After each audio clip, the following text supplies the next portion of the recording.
Hello दोस्तों, स्वागत करता हूं आपका ट्रेनर यूट्यूब चैनल पर। तो जैसे कि एमपी पुलिस की एग्ज़ाम चल रही है और हमारा एक पुराना वीडियो डल चुका है, ऐसे ही एनालिसिस वीडियो हम डालते रहते हैं। तो जो हमारा अगला वीडियो है ये साइंस का वीडियो है और इसमें हम जिस पैटर्न पर साइंस के क्वेश्चन पूछे जा रहे हैं उसी पैटर्न पर आधारित प्रश्न है, ठीक है, जहाँ से प्रश्न आने की संभावना भी है और एनालिसिस में जो क्वेश्चन आ चुका है वो क्वेश्चन भी इस वीडियो में शामिल है। तो वीडियो को पूरा देखें, ठीक है।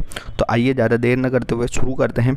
तो फर्स्ट क्वेश्चन दिया है हमारे सामने कि पृथ्वी का एक अंश कितने समय में घूमती है, ठीक है। पृथ्वी एक अंश कितने समय में घूमती है, तो कितने समय में घूमती है, 4 मिनट में, ठीक है। 4 मिनट में पृथ्वी एक अंश घूमती है, ठीक है। तो इसका राइट आंसर क्या हो जाएगा, 4 मिनट। अगले क्वेश्चन की ओर बढ़ते हैं। अगला क्वेश्चन दिया है, सेकंड नंबर का क्वेश्चन है कि पदार्थ के कारण हमेशा होते हैं, ठीक है। पदार्थ के कारण हमेशा क्या होते हैं, गतिशील होते हैं, ठीक है। ये कारण नहीं होगा, ये कण होंगे, ठीक है।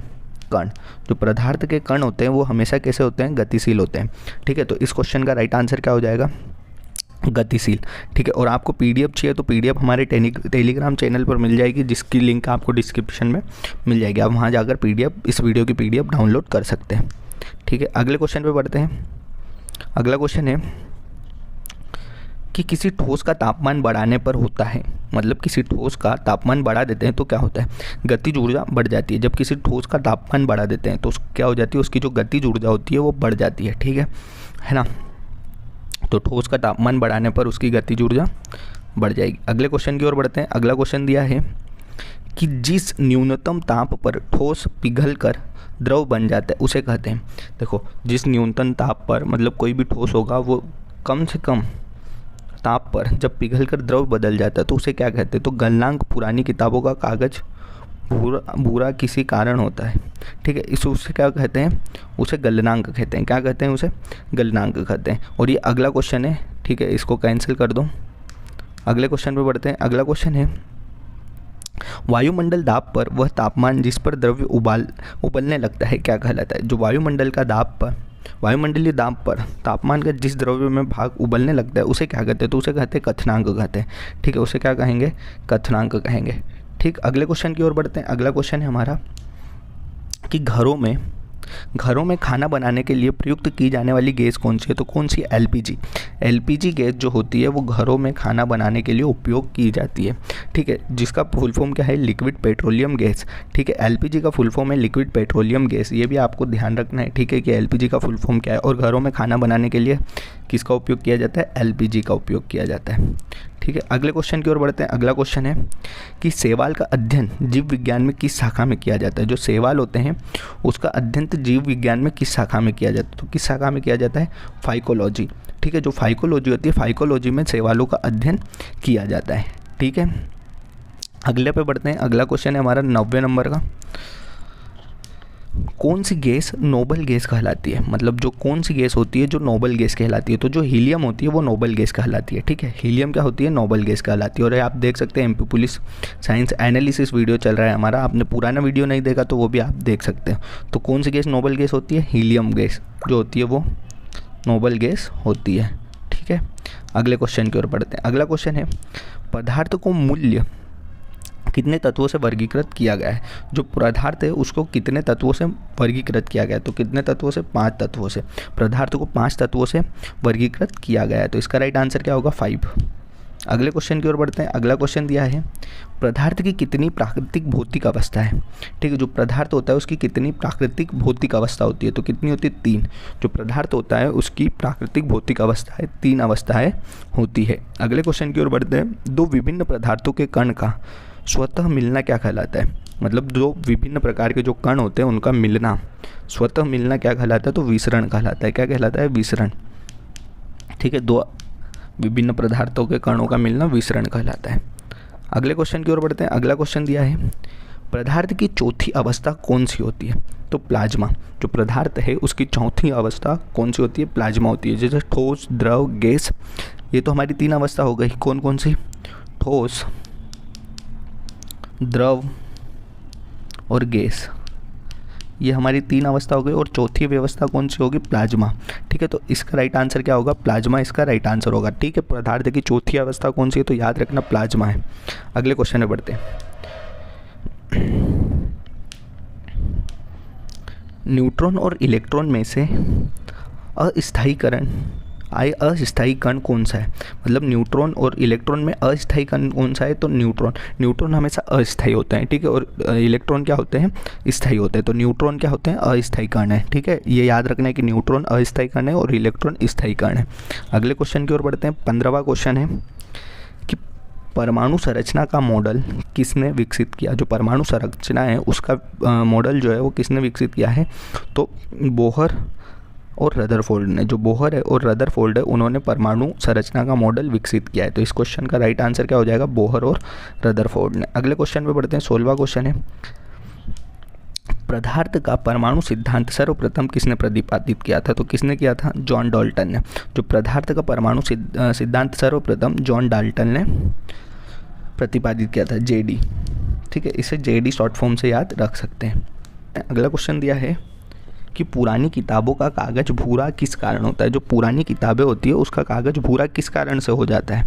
तो किस कारण से हो जाता है? सेल्यूलोज के ऑक्सीकरण के कारण। जब सेल्यूलोज का ऑक्सीकरण होता है तो क्या होता है? जो पुरानी किताबें होती है, आपने देखा होगा बहुत सारी अब पुरानी नोटबुक होती है, उन्हें हम रखते हैं तो उनका कलर पीला हो जाता है। तो किस कारण हो जाती है? सेल्यूलोज के ऑक्सीकरण। सेल्यूलोज का ऑक्सीकरण हो जाता है जिसके कारण पुरानी किताबों का भूरा रंग हो जाता है, ठीक है। अगले क्वेश्चन पे बढ़ते हैं। अगला क्वेश्चन है, निम्नलिखित में से सबसे ऑक्सीकारक अर्जेंट क्या है?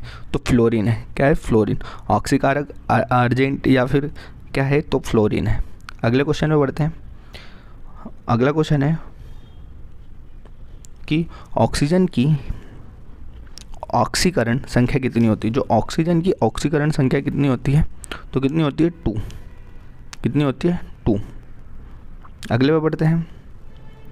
कठोरता प्रदान करने के लिए बढ़ाई जाती है। तो क्या बढ़ाई जाती है? कार्बन की मात्रा। क्या बढ़ाई जाती है? कार्बन की मात्रा, ठीक है। जो स्टील है उसको कठोरता प्रदान करने के लिए क्या बढ़ाई जाती है? कार्बन की मात्रा बढ़ाई जाती है। तो इस क्वेश्चन का राइट आंसर क्या होगा? कार्बन की मात्रा। अगले क्वेश्चन पे बढ़ते हैं। अगला क्वेश्चन दिया है 21वें नंबर का क्वेश्चन है कि एल्यूमिनियम तथा आयरन ऑक्साइड के अत्यधिक मात्रा वाली मृदा को क्या कहते हैं?